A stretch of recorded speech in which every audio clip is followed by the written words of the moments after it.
Hello and welcome to another installment of a random guy rants about horror games made for children. Today we're going to be delving into Gorilla Tag horror games, or more so their lack of that last identifier.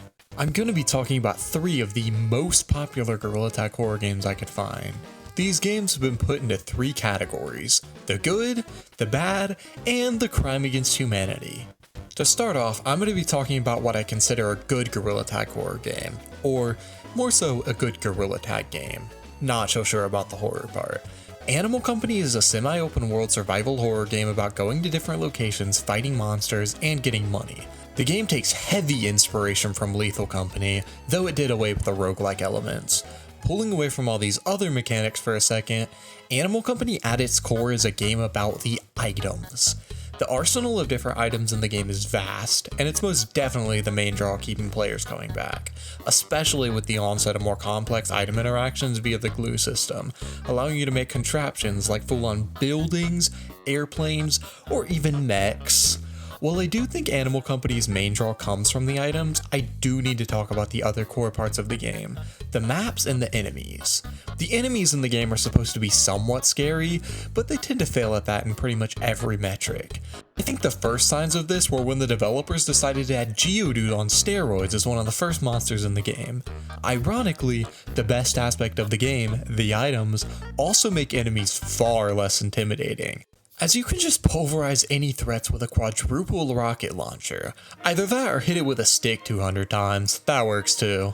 I think the real issue is that the game just isn't a roguelike. The reason Lethal Company thrives so much with both its horror and funny moments is because of that randomness derived from being a roguelike. Trying to take that gameplay style and turn it linear really doesn't work well, especially if the maps aren't very good, which is the next thing I want to talk about. Animal Company's maps are usually semi-linear exploration levels with multiple areas and content, usually ending with some reward. Most of the maps are at least pretty decent, though a few, such as the mountain map, are completely abysmal. For the mountain map in specific, it's basically just a skiing minigame, which wouldn't be too much of an issue if there wasn't this vault area. It's a parkour area that is extremely tedious and borderline impossible.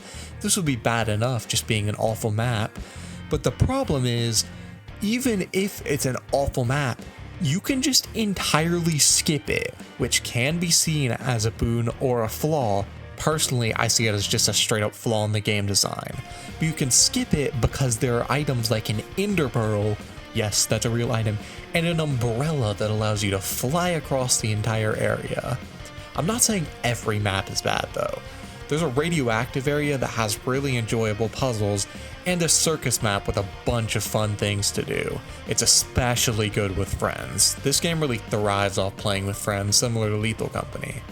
The final Animal Company thing I want to talk about is the research system. The game's progression is research, a currency you can obtain by mining a specific ore. I'm sure you're thinking, that doesn't really fit with the whole exploration theme of the game. That's because it doesn't.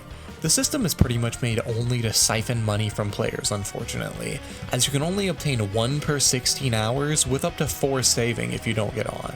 You can also obtain 100 premium currency known as company coins per day, which allows you to get 1 research point per 250, or you can also just use the same currency to get cosmetics.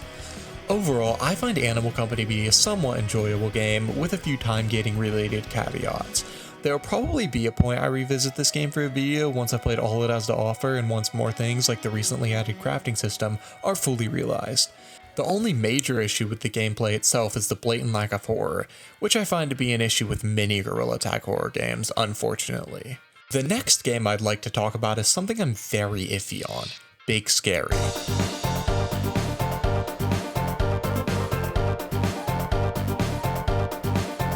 I have a lot of appreciation for this game, as it's what really got me into Gorilla Tag horror games, but man, this game does not hold up well.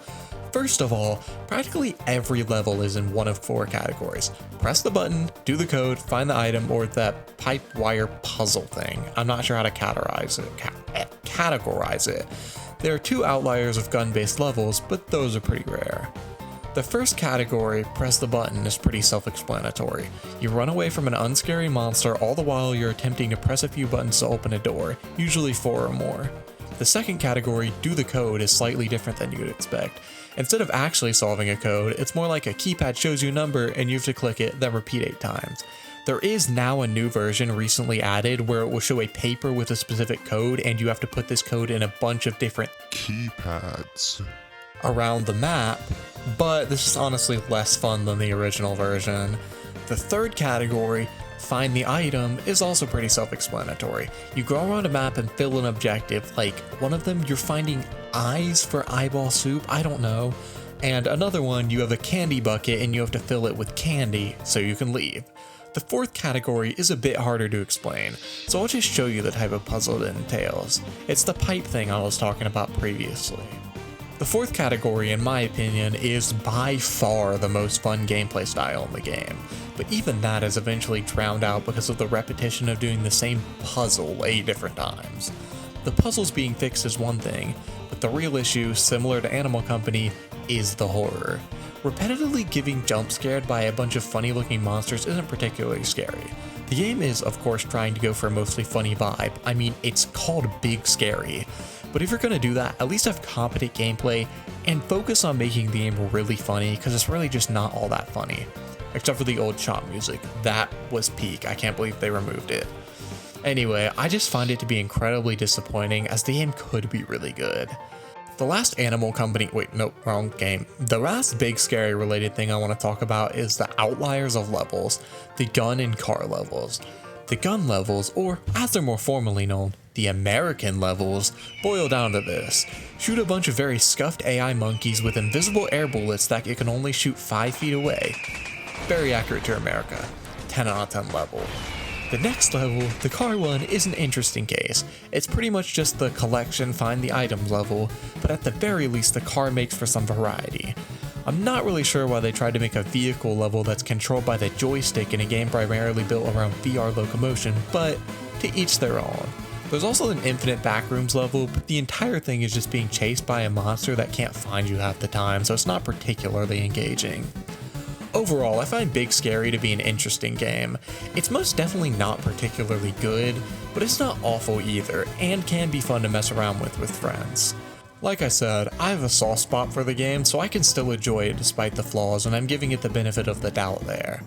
What I'm not giving the benefit of the doubt is our next game, OG Fun Monkey Horror, or OG FMH as I'll call it from now on, is just a dumpster fire. There's seriously no other way to put it. The game is blatantly lazily made, extremely unfun, and has not even a semblance of horror. Now, you might think that a bit harsh, but you'll understand after seeing some of this gameplay. That is like 5 minutes straight of me just walking around with no monster until eventually getting jump scared by a default Unity capsule with eyes. Yeah, I think you probably understand it now after watching that. The game is quite literally just walking through a series of different maps, usually tunnels, and randomly getting jump scared. There's genuinely so little mechanics in the game that it's absurd. It makes Garten of Banban look like a Game of the Year contender. It's just so appalling to me. Did I mention this game has a Discord with over 48,000 members in it? It's just crazy to me how big this game is, but I guess it really comes down to children playing it though. At the very least, it makes Big Scary and Animal Company look 1,000 times better in comparison. It truly is the pinnacle of gaming. It might be my favorite game of all time, not gonna lie. I seriously don't know why so many people are fiending for Half-Life 3 when you've got OG FMH. It's got a better story, better gameplay, better everything. Anyway, if you enjoyed the ramblings of this madman, make sure to like, subscribe, and join my Discord if you want to chat or are interested in my game development projects. My name is Flying Gorilla and I approve of this message.